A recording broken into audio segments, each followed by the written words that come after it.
Graça, misericórdia e paz da parte de nosso Senhor e Salvador Jesus Cristo. Amém?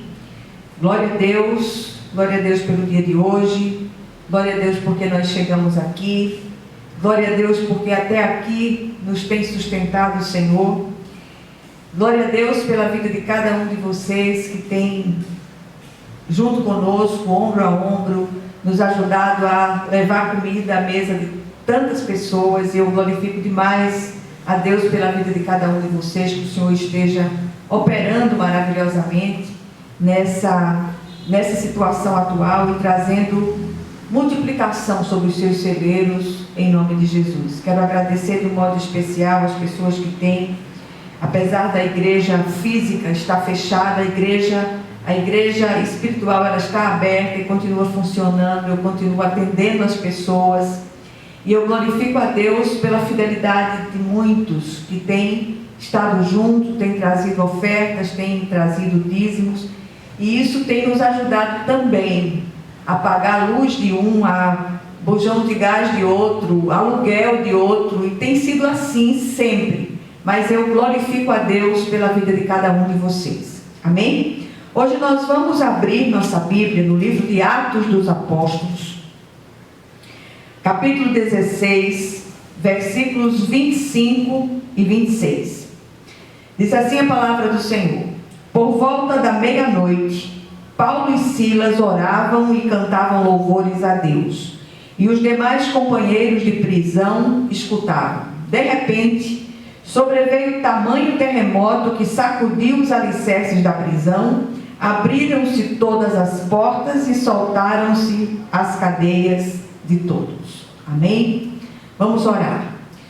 Senhor nosso Deus e nosso Pai Celestial, vem falar ao nosso coração de um modo vivo. Nós entramos pelas Tuas portas com ações de graças, com hinos de louvor que estão nos nossos corações, em gratidão por tudo que o Senhor tem feito, tem sido em nossas vidas. Pai querido, fala ao nosso coração através dessa palavra, liberta os cativos, sê conosco, Senhor, em nome de Jesus. Amém. Meus amados, o desejo do nosso coração hoje é estimulá-los a orar e louvar a Deus, mesmo sacrificialmente. Difícil? Impossível do ponto de vista humano, mas absolutamente possível do ponto de vista de Deus. E fazer isso em meio às cadeias que têm nos oprimido, no exercício de confiança plena naquele que tudo pode e nenhum bem sonega àqueles que andam retamente. O texto lido nos leva à cidade de Filipos, na região da Macedônia, lá na Ásia Menor. Ali encontramos o apóstolo Paulo e Silas, seu companheiro de jornada, no exercício do ministério. Depois de serem tremendamente usados por Deus e do Senhor operar maravilhas por meio deles, por uma artimanha maligna, esses homens são açoitados e presos. E a gente muitas vezes imagina, quando ouve os sermões, as mensagens do Evangelho da prosperidade rasa, de que servo de Deus não passa por determinadas coisas. E se passa porque estão em pecado. Negativo. O Senhor mostra através dessa situação o contrário. Na prisão, eles oravam e cantavam, porque sabiam em quem criam. E sabiam também que de um jeito ou de outro, eles seriam libertos. Quantos de nós estamos nos sentindo assim, necessitados de liberdade, de folga, de refrigério de alma? Sentimos-nos aprisionados, feridos, perseguidos, encurralados, desesperadamente necessitados de uma intervenção poderosa de Deus em nossas vidas. Muitas vezes as nossas cadeias não são físicas, são emocionais ou espirituais. Muitos em nosso meio encontram-se presos ao medo, à intransigência, a julgos insuportáveis, à ansiedade ou mesmo a vícios e inclinações. Que o Senhor hoje possa nos transportar em espírito para aquela prisão de Filipos, onde se achavam Paulo e Silas. E ali, o Senhor nos mostre a verdadeira dimensão do sacrifício de louvor e do alcance desse sacrifício.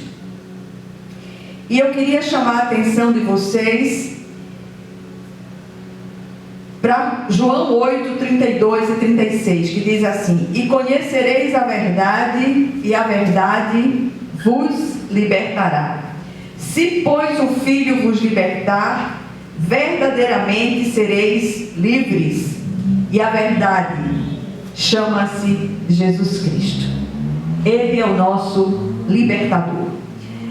Nessa hora, o Espírito de Deus quer falar com todos que ouvem essa palavra.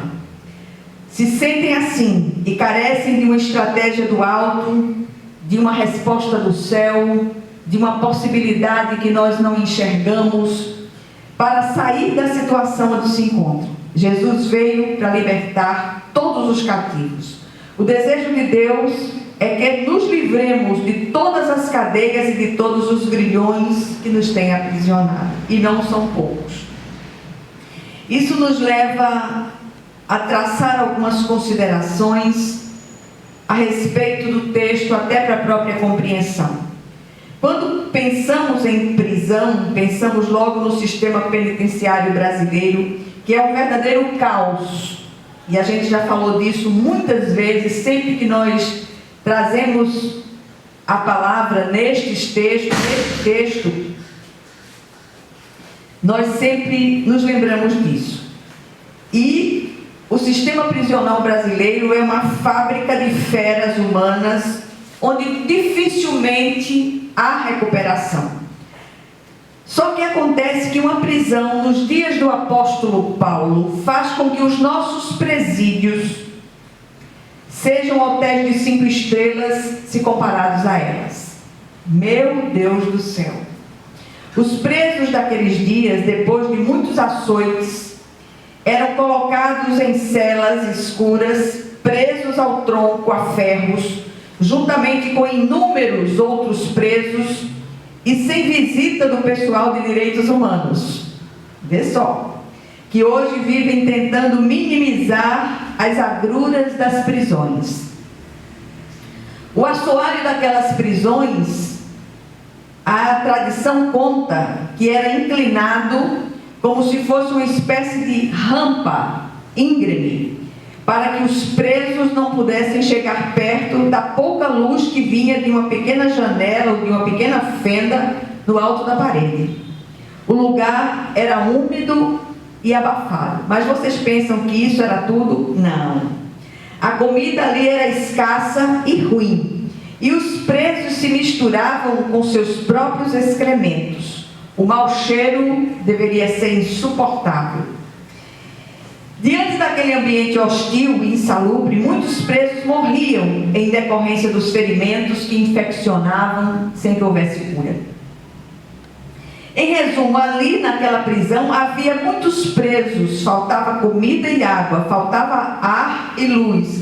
Eles ficavam presos a ferros e obrigados a respirar o cheiro horrível de fezes e urina, sem contar os ratos e baratas que certamente haviam em decorrência da imundície. Muito bem.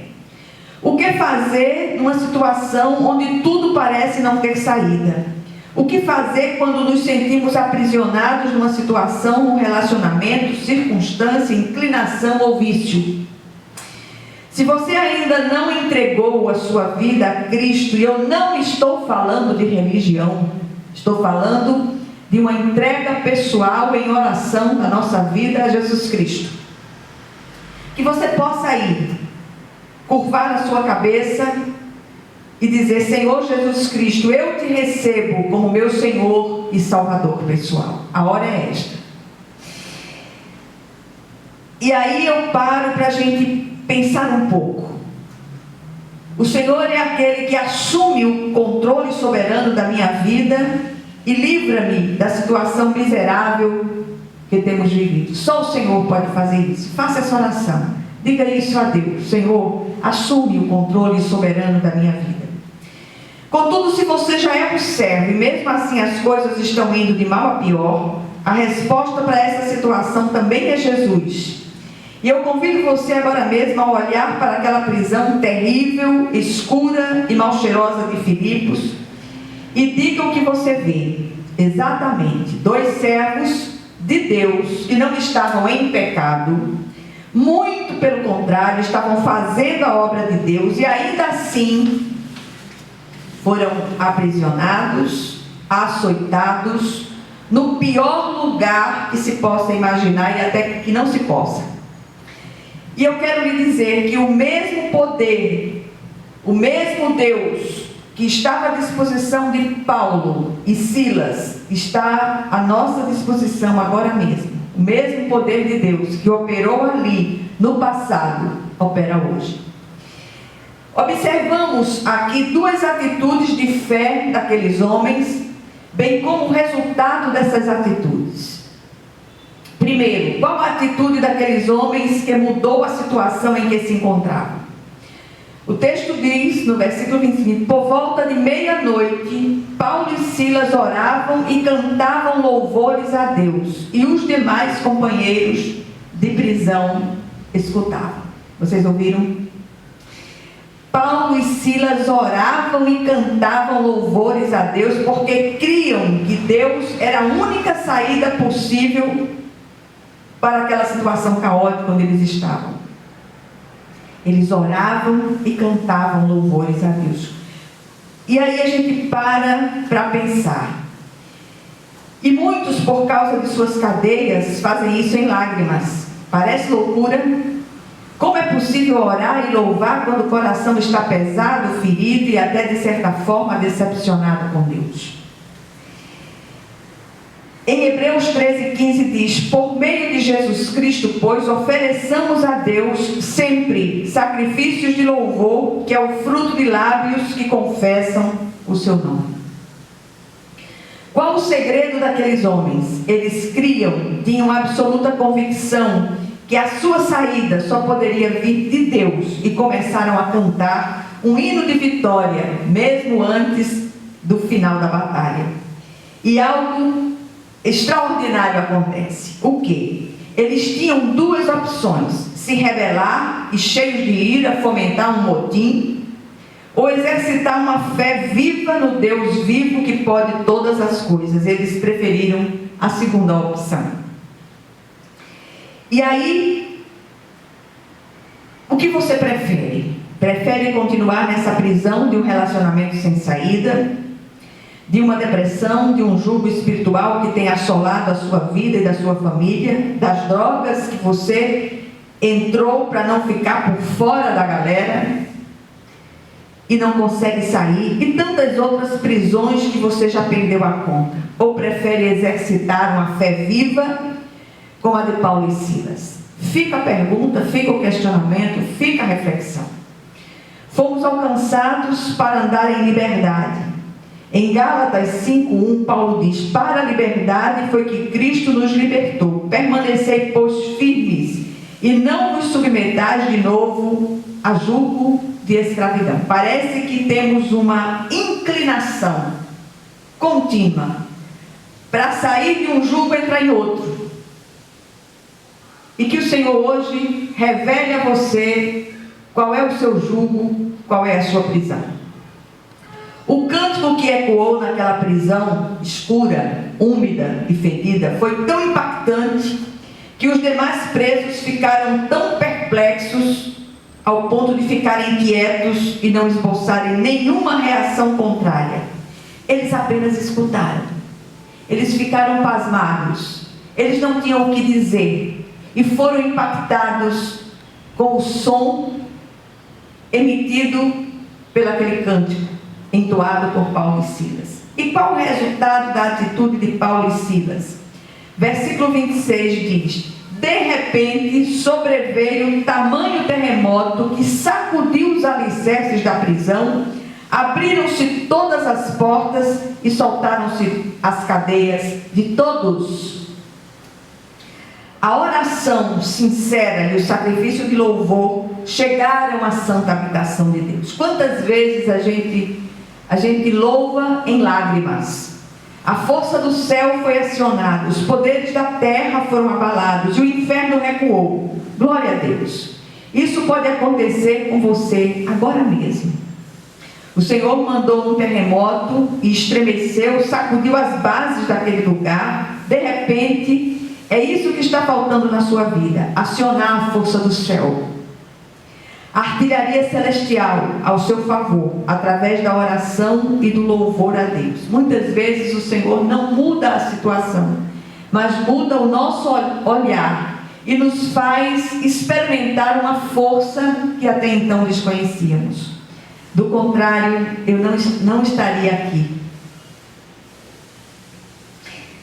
Tome uma atitude, comece agora mesmo, ofereça ao Senhor a sua oração e o seu sacrifício de louvor. Quando os alicerces daquela prisão foram sacudidos, abriram-se todas as portas e soltaram-se todas as cadeias. Todos foram libertos. Olha que coisa tremenda. Quando o Senhor libertar você dessa situação, as cadeias de todos que estão ao seu redor também serão quebradas, as portas serão abertas e o nome do Senhor será glorificado.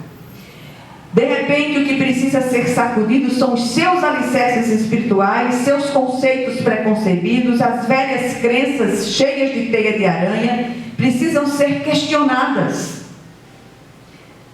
Talvez tudo que você precise agora seja estreitar o seu relacionamento com o Cristo vivo. Comece a orar e louvar a Deus, e não tema os terremotos, porque eles provocam quebra de cadeias e abertura de portas. Até os terremotos têm o seu lugar no plano ou nos planos perfeitos do nosso Deus. Que lições nós aprendemos aqui? O que é que nós podemos tirar desse texto? Primeiro, não importa o tipo ou o nome da sua prisão.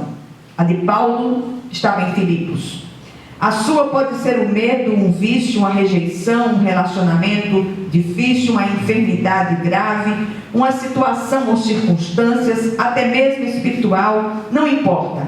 O Deus que operou nos dias de Paulo e Silas, opera hoje. Então ore e louve ao Deus que tudo pode.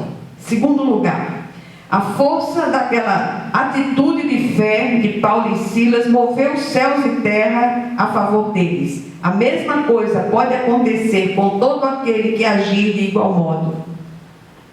Por isso ore e cante você mesmo. O Senhor deseja ouvir a sua voz, mesmo em lágrimas. Terceiro lugar, a semelhança de Paulo e Silas, quando você for liberto, os que estão ao seu redor, também serão em nome de Jesus Cristo. E em quarto e último lugar, há muitos cativos hoje ouvindo essa palavra, que o Senhor deseja libertar e vai libertar. O que tem faltado talvez seja passos ousados de fé. Que o nome do Senhor em todas as coisas, Ele seja em tudo glorificado em nome de Jesus Cristo. Nós vamos ministrar a ceia do Senhor, que era para ter sido ministrada semana passada, mas por uma razão especial não pôde ser. Nós vamos ministrar hoje. Vamos consagrar os elementos oferecê-los ao Senhor. Senhor, nosso Deus e nosso Pai, eis aqui esses elementos tirados do uso comum, para que a partir de agora, Senhor, eles simbolizem o corpo e o sangue de nosso Senhor Jesus Cristo, entregues por nós na cruz do Calvário. Na noite que foi traído, o Senhor Jesus tomou o pão e partiu e deu aos discípulos, dizendo: este é o meu corpo que é dado por vós, fazei isto em memória de mim. Tomemos todos o primeiro elemento, recebamos todos o primeiro elemento que simboliza o corpo de Jesus Cristo cravado na cruz do Calvário.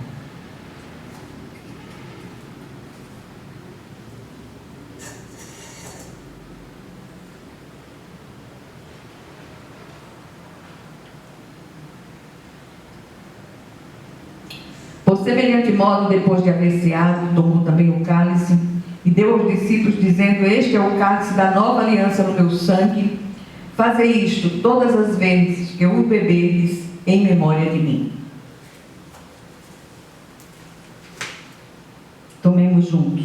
segundo elemento que simboliza o sangue de Jesus derramado por nós.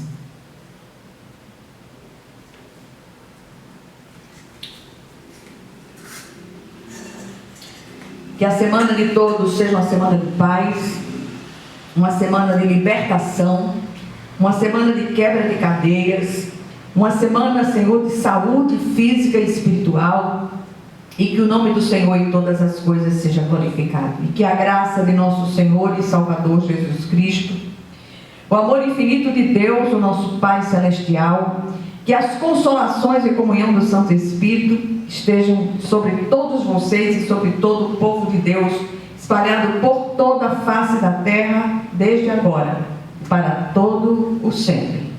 Amém, amém e amém. Que Deus os abençoe ricamente.